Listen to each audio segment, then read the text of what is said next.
This podcast is brought to you by the North Dakota Petroleum Foundation. From heating our homes and powering our vehicles to cell phones, clothing, and medical equipment, oil and natural gas makes everyday life better. North Dakota Oil and Natural Gas, advancing the possibilities. Learn more at ndpetroleumfoundation.org.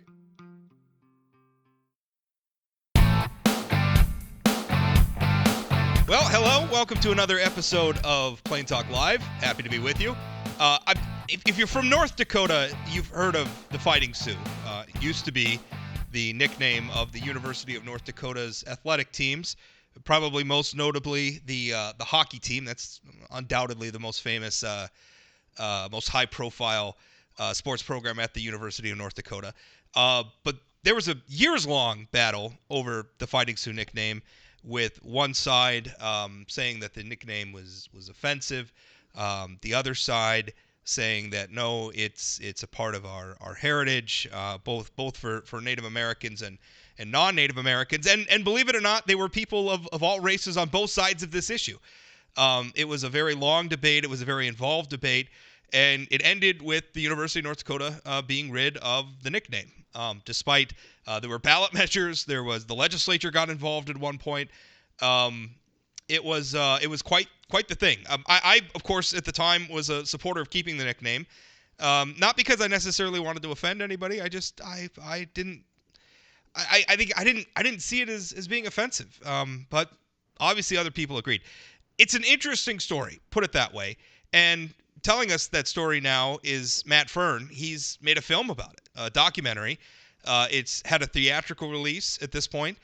It's available through video on demand, and now it's going to make its television debut this weekend, Easter weekend, over the holiday. Matt, how you doing? Doing great, Rob. Thanks for having me on. I appreciate it. So why is it? What's left to tell about this story? I mean, we all lived through it. I think most of us remember what happened. What can your documentary reveal that we don't already know about this?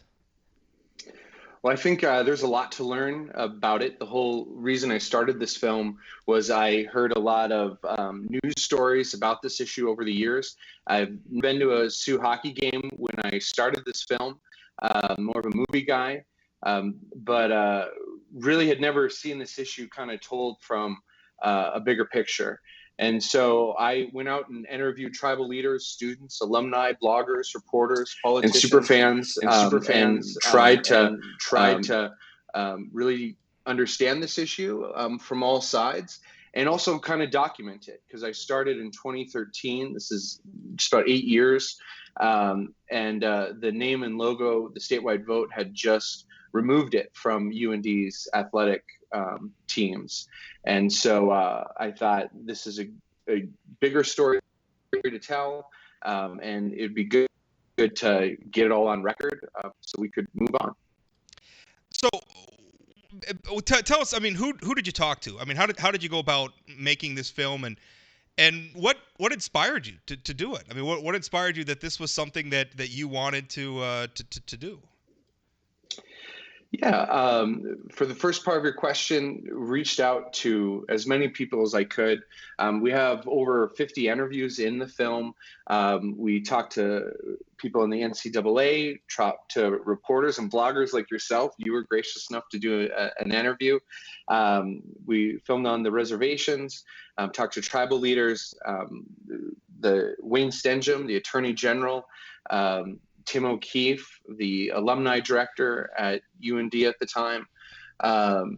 And the reason I did it, I mean, it's a lot of work. This has been 8 years, and only last fall did it get released in theaters and on demand. But I believe this is an important story to tell between Native and non-Native communities in North Dakota. My background, I did a lot of filming on reservations across North Dakota, and I thought there was a big lack of awareness of what's going on and the culture there.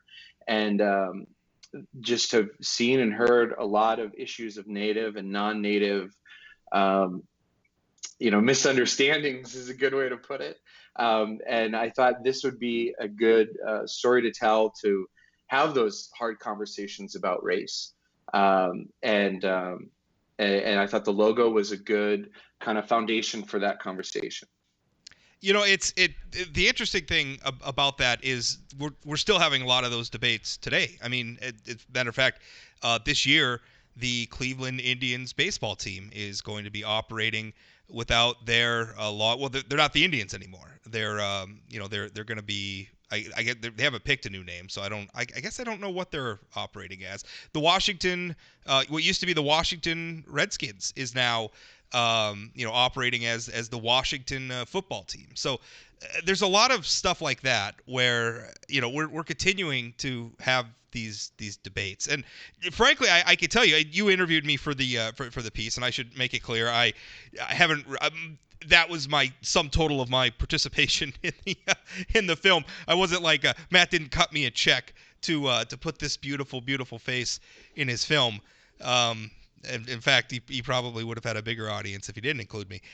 But I mean, I could certainly understand something like the Washington Redskins or the Cleveland Indians, where some of their imagery, their logos were like a caricature of a Native American. That's frankly it's not very flattering, and I think looking at it in a modern context is not a good thing.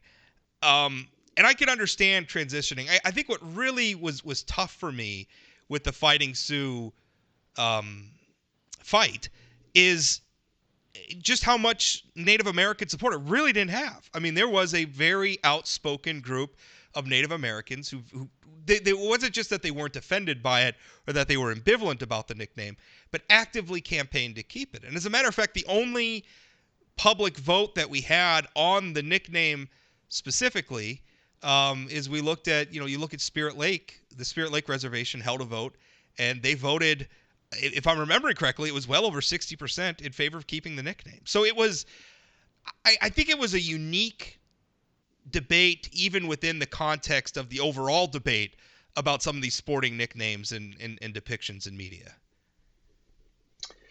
Yeah, and certainly one person doesn't speak for a whole nation of people, but we did find a lot of people on reservations for and against the name and logo. And the film really doesn't try to take a side. We really try to do a balanced approach where we show just the facts and we show the opinions on each side of it. But yeah, the Spirit Lake was able to vote. And Standing Rock was not able to vote. And we interview some people on the tribal council for and against that issue.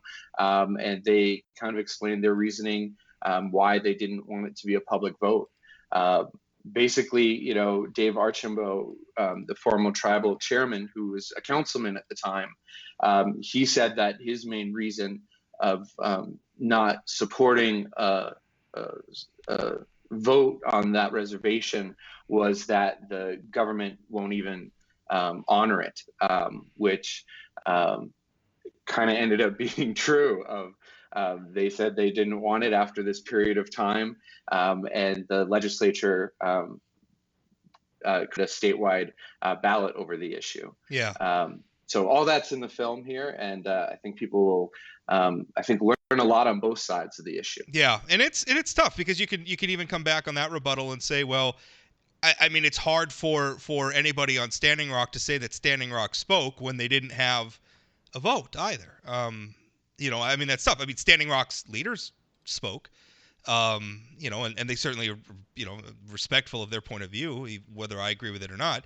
But I mean, that was always the tough thing throughout this is who gets to speak for this? Who gets to say who's the final voice on this when there's so many people involved? It's certainly Standing Rock, not the only tribe also involved. You have other Native American tribes as well that also want to have their say and feel like their position is every bit as important. So, tell us a little bit about the reception. I mean, this was debuted at the Fargo Film Festival.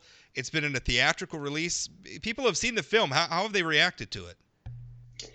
Really great feedback so far. A lot of people, kind of like I said, feel like they kind of understand the other side a little bit more. This has been a heck of a journey just to get it out. I talked to you last year about it was supposed to come out in theaters in May, and then the pandemic hit, so pushed it back to the fall. And theaters were hard pressed to get people in the seats there. But the feedback I got was really good. I'm waiting for some bad tweets here, but I haven't seen any yet. Well, and how big of a deal is it to get it on TV? I mean, because it's been on video on demand. It's been in theaters. I mean, does TV? Maybe this is terrible. Our friends, because my employer owns WDAY, so maybe I'm going to get in trouble for this. But I mean, does it matter that it's on TV? I mean, you're going to tell me it does, obviously, but. Well, I make movies for people to see them, and I think I don't care if people watch this on an iPhone, on a TV, or on a big screen. Just the more people that can watch this film, the better, I believe. And so I reached out to Forum Communications right after the theatrical release, and just thought, how can we get this out to the most amount of people? And they were really awesome to partner with to get it on WDAY Extra, as well as behind the Inforum paywall. But it is, just to clarify, on TV just in the North Dakota, Minnesota area.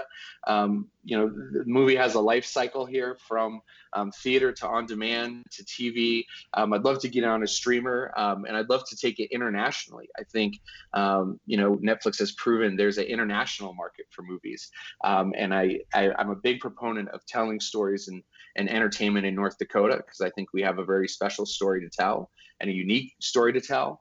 And so ultimately, I'd love this film to get all over the world through a streamer. But no matter the platform, I'm just happy people are watching it. What did you learn from this? And this is one thing in my years of writing about topics and political topics and covering stories and everything, is it seems like when I dig into a topic, I always learn something that surprises me. So was there something that surprised you when you started working on this, where you thought, well, I know all about this, so I'm just going to go out and document the voices, but you got into it and you're like, hey, wait a minute, I hadn't considered that, or I wasn't aware of that. Was there a moment like that for you during this process? Yeah, there's a whole lot of them. There's a lot of misconceptions that I found kind of different answers for. For example, there's misconceptions that a lot of the people who were for the logo were paid by the people of the Ralph, or paid to be proponents of the logo, and that wasn't true. I was aware of it before, but it just always hits home. The state of reservations in North Dakota and tribal communities in North Dakota are a very difficult situation, and I think there needs to be a lot more awareness to the communities in North Dakota, and then just also how much Bennett Breen, the original logo, the artist of the original logo, how much he got paid.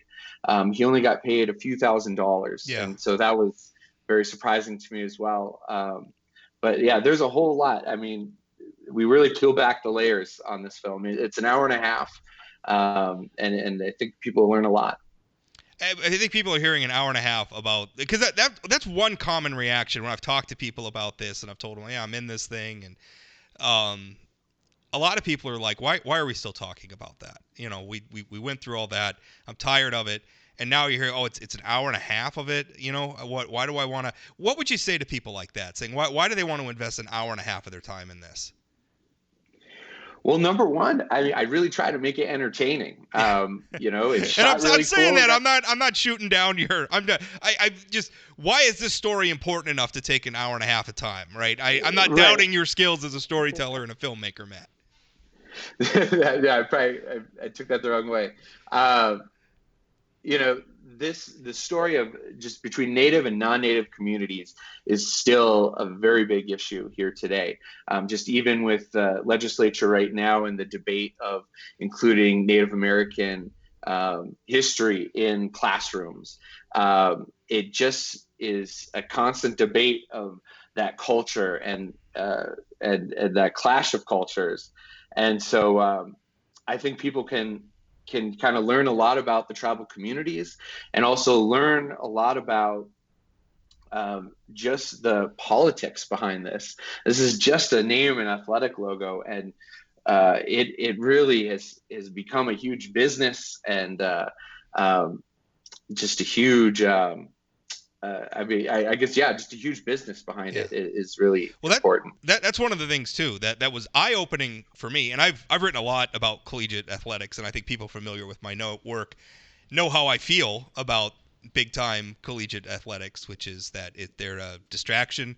They are not a healthy thing for academic institutions. I think a lot of people probably disagree with me because we're a culture that loves sports. But um, that was sort of when I was writing a lot about the Fighting Sioux was just looking at the amount of money. And you talked about Bennett Brian, who by the way is Native American himself, although not of Sioux ancestry, but um, just how much money they make is astounding.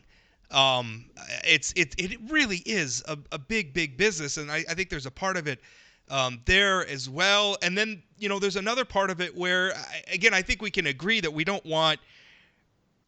I don't think it helps anybody to have racial caricatures just out in our culture as acceptable talismans or nicknames or logos or what have you. I can understand that. But one of the arguments that I always thought was compelling that came from the Native American supporters of the logo and nickname was that, for them it was a connection. It was a way so that their communities weren't out of sight, out of mind. That was one of their questions is this, historically, the sad history behind the reservations is that's kind of what the settlers did to them as we herded them onto these reservations. They were out of sight, out of mind. And so their argument was this keeps us out in the culture, right? This keeps us out and we're loud. And I can understand the argument saying, well, that's not how we want to be out and loud. But to me, that was always very compelling, especially because the nickname of the University of North Dakota teams now is the Fighting Hawks, which is about as generic and soulless a name as you could possibly come up with. It's not really connected to North Dakota in any specific way. We have hawks here, but you may as well have called them the blades of grass. I mean, they're everywhere. There's no connection there anymore. And there's a part of me, and again, being entirely respectful to the people who are find the idea of a Native American person as a logo or a mascot or something. I'm respectful of that point of view, but to me, it felt like we lost something. It felt like we lost something that was really connected to a very important part of North Dakota history. Yeah, I can see that viewpoint. I would encourage us as North Dakotans to just find other ways to connect with that history and with those communities. And like I said at the beginning, this movie can be a document of it. We can help kind of have some closure to not forget our history. I think there's got to be more ways than just a mascot, where we can really be involved with the tribal communities. That's fair. Although there's always got to be a starting point. I mean, there's always got to be that place. I don't know. It's not none of this is one or the other. None of this is binary. I don't know. It was what it was. It was the debate we had, and one side of it lost. And what's interesting too, Matt, is even today, like an angle of that was the NCAA throwing its weight around. I mean, in a lot of ways, if the NCAA hadn't come in and said, you have to get rid of the nickname or there's going to be sanctions for your athletic teams, but for that, I think we might still be the Fighting Sioux at the University of North Dakota today. And so even now the NCAA is throwing its political weight around again, very controversially. We're having a debate about transgender athletes. And the NCAA is everybody's talking, and I don't even know what the NCAA has said specifically, but the NCAA is going to sue, and so again, we're sort of cowering in fear of this enormous entity that might, if we make our laws a certain way or we make decisions as the public here, that we might be. I mean, that dynamic too is playing into this. It's amazing. I guess my point being, it's amazing how many touchstones that are still even now, years after the debate's over, are still relevant today. Yeah, one of the surprising things to me was this issue has been going on since at least the 60s and 70s, if not earlier.